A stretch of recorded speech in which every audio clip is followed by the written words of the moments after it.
ओम श्री गुरुभ्यो नमः। हरिः ओम।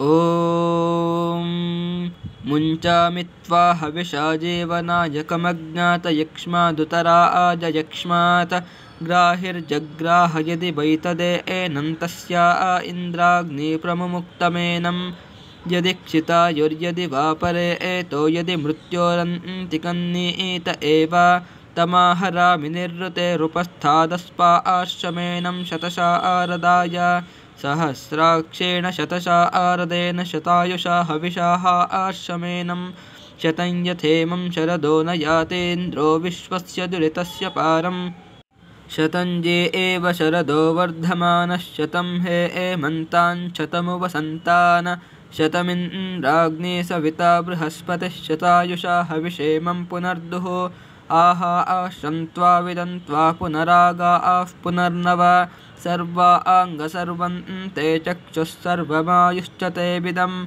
ॐ शान्तिः शान्तिः शान्तिः। हरिः ॐ।